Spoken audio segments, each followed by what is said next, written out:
Hi all. ಈ ನಡುವೆ ನೋಡ್ತಾ ಇರ್ತೀರಾ, ಒಬ್ಬೊಬ್ಬರು ಒಂದೊಂಥರ ಡಿಫ್ರೆಂಟ್ ಸ್ಟೈಲಲ್ಲಿ ಮೋದಕ ಮಾಡ್ತಾ ಇರ್ತಾರೆ. ಇವತ್ತು ನಾನು ನಾರ್ಮಲ್ ಮೋದಕ ಮಾಡೋದಕ್ಕಿಂತ ಡಿಫ್ರೆಂಟಾಗಿ ಪನ್ನೀರಲ್ಲಿ ಟ್ರೈ ಮಾಡೋಣ ಅಂತ ಹೇಳಿ ಟ್ರೈ ಮಾಡಿದೆ. ಸೊ ನಾನಿಲ್ಲಿ 200 ಗ್ರಾಮ್ಸ್ ಅಷ್ಟು ಪನ್ನೀರನ್ನ ತೊಗೊಂಡು ನೀಟಾಗಿ ಗ್ರೈಂಡ್ ಮಾಡ್ಕೊಂಡಿದ್ದೀನಿ. ಇವಾಗ ಒಂದು ಬಾಣಲಿನಲ್ಲಿ 2 ಟೇಬಲ್ ಸ್ಪೂನಷ್ಟು ತುಪ್ಪ ಹಾಕಿ ಗ್ರೈಂಡ್ ಆಗಿರೋ ಪನ್ನೀರನ್ನ ಹಾಕ್ಕೊಂಡು ನೀಟಾಗಿ ಫ್ರೈ ಮಾಡ್ಕೋಬೇಕು ಒಂದು 3 to 4 ಮಿನಿಟ್ಸ್.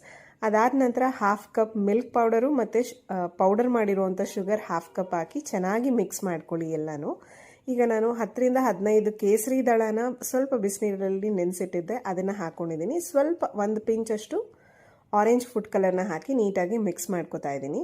ಇದಿಷ್ಟು ಮಿಕ್ಸ್ ಆದ ನಂತರ ನಿಮಗೆ ಯಾವ್ದು ಡ್ರೈ ಫ್ರೂಟ್ಸ್ ಇಷ್ಟ ಆಗುತ್ತೋ ಆ ಡ್ರೈ ಫ್ರೂಟ್ಸ್ನ ಕಟ್ ಮಾಡಿ ಹಾಕೊಳ್ಳಿ.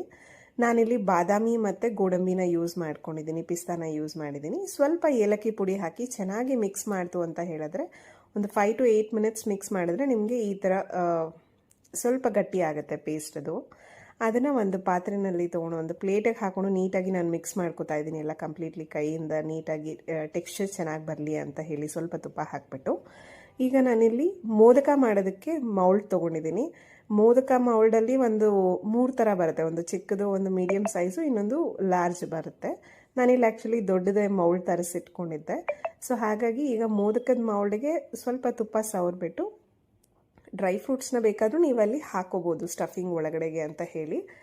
ಆಮೇಲೆ ನಾನಿಲ್ಲಿ ಏನು ಮಾಡಿಟ್ಟಿದ್ನಲ್ಲ ಪನ್ನೀರಿಂದ ರೆಸಿಪಿನ, ಅದನ್ನು ಹಾಕಿ ನೀಟಾಗಿ ಫಿಲ್ ಮಾಡಿ ಪ್ರೆಸ್ ಮಾಡ್ತು ಅಂತ ಹೇಳಿದ್ರೆ ಸೊ ನಮಗೆ ಇಲ್ಲಿ ಮೋದಕ ರೆಡಿ ಆಗಿದೆ. ಆ್ಯಂಡ್ ಡಿಫ್ರೆಂಟ್ ಸ್ಟೈಲಲ್ಲಿ it is a paneer modak ಅಂತ ಹೇಳ್ಬೋದು.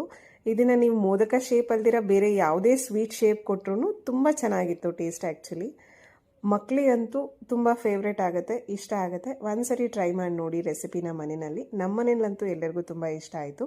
ರೆಸಿಪಿ ಇಷ್ಟ ಆಗಿದ್ರೆ ಲೈಕ್ ಮಾಡಿ, ಶೇರ್ ಮಾಡಿ, ಸಬ್ಸ್ಕ್ರೈಬ್ ಆಗಿ. Thank you so much. Bye.